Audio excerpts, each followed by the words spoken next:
Hello everyone and once again welcome back to Umar Taskeer YouTube channel myself Umar Taskeer. Guys Rank Math SEO tutorial के आज की इस particular video में हम लोग बात करने वाले हैं अबाउट वूकॉमर्स सेटिंग्स।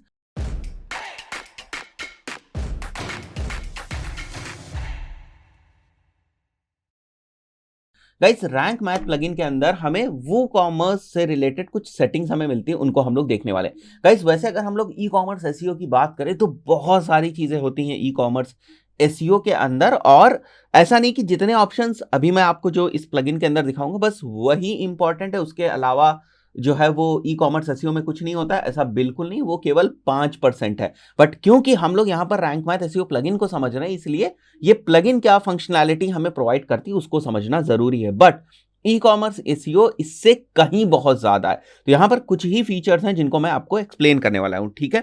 तो हम लोग यहां पर आ जाएंगे अपनी प्लगइन के ऊपर, और जैसा आपको पता है कि कोई भी फीचर जो आपको एक्टिवेट करना पड़ता है रैंक मैथ में, उसके लिए आपको डैशबोर्ड पे आपको मेक श्योर करना पड़ता है कि वो फीचर जो है वो यहां पर एक्टिवेटेड हो, जैसे कि वो कॉमर्स। तो यहां पर ये फीचर हमारा जो है वो एक्टिवेटेड है, then you have to come over here.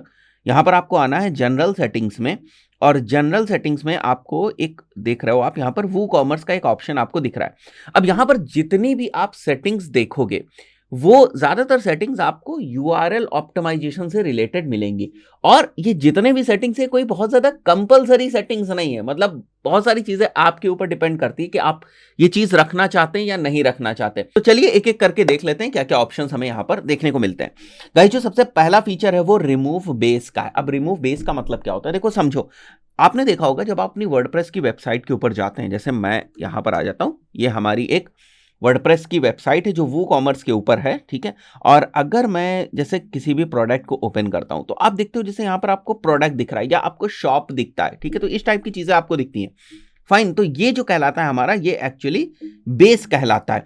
तो यहां पर अगर आप बेस को रिमूव करना चाहो तो आप रिमूव कर सकते हो, और यहां पर आप एग्जांपल भी देख सकते हैं, जैसे product then slash accessories then slash action figures Acme, और ये हो जाएगा हमारा एसेसरीज एक्शन फिगर्स और एक्मी। और यहां से आप देख रहे हो जो प्रोडक्ट है वो हट जाएगा यहां से, ठीक है। तो ये शॉप प्रोडक्ट इस टाइप के जो प्रीफिक्स होते हैं आपके यूआरएल में, उसको ये रिमूव कर देता है, दैट इज रिमूविंग बेस। तो ये आप कर सकते हैं। Second is removing category base.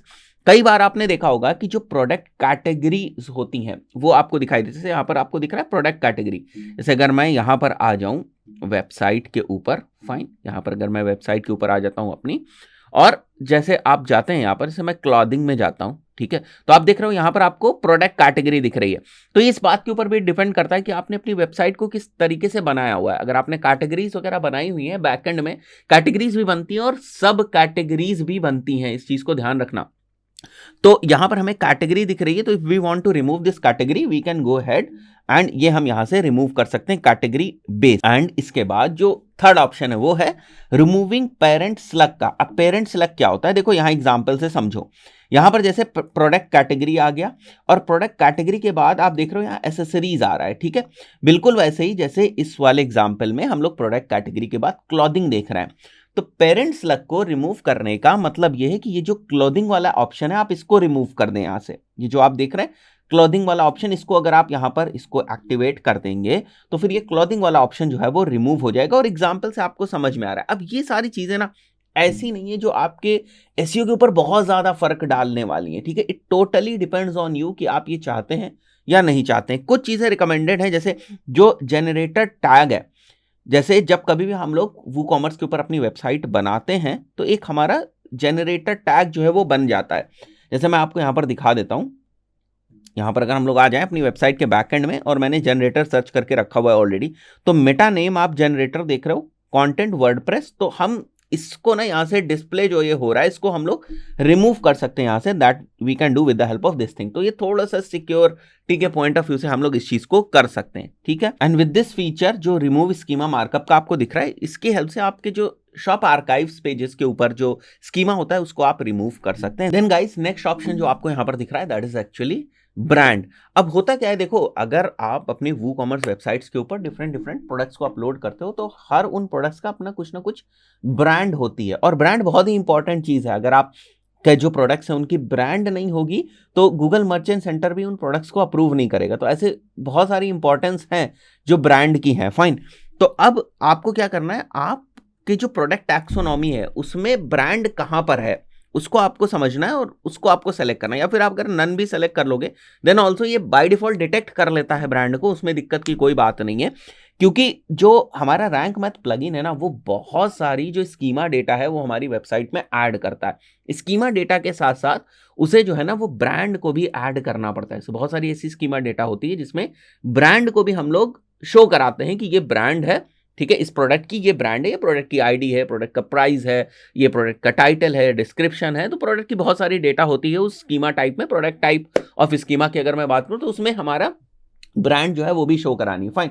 तो जब आप प्रोडक्ट्स को वूकॉमर्स के ऊपर अपलोड करते हो तो प्रोडक्ट टाइप में या कहां पर जो ब्रांड है वो स्टोर है आपकी, वो आप यहां से पिक कर सकते हो। फॉर एग्जांपल अगर मेरी प्रोडक्ट टाइप में, आई कैन गो अहेड और यहां पर प्रोडक्ट टाइप में मैं सेलेक्ट करके then we can save changes. तो ये कुछ डिफरेंट ऑप्शंस आपको मिलते हैं with regards to WooCommerce. But जैसा मैंने वीडियो की स्टार्टिंग में बताया था आपको कि वूकॉमर्स एसईओ में इतनी ही चीजें नहीं है, बहुत सारी चीजें हैं। ये तो केवल इस प्लगइन के अंदर जो फीचर्स है वो मैंने आपको बताया। जब हम लोग एसईओ वाली प्लेलिस्ट के अंदर जब ई कॉमर्स एसईओ जो है स्टार्ट करेंगे तब आप लोग देखोगे कितनी सारी चीजें ई कॉमर्स एसईओ में होती है। यहां हम क्या समझ रहे हैं कि रैंक मैथ प्लगइन हमें किन चीज की फंक्शनैलिटी देता है, क्या कर सकते हैं इसकी हेल्प से। आशा करता हूं दोस्तों वीडियो आपको समझ में आया होगा। इस पर्टिकुलर वीडियो में इतना ही। चैनल पर पहली बार आए तो चैनल को सब्सक्राइब जरूर कर लें, नोटिफिकेशन की बेल को दबा दें ताकि वीडियोस आपसे मिस ना होने पाए। मिलते हैं नेक्स्ट वीडियो में। Till then good bye.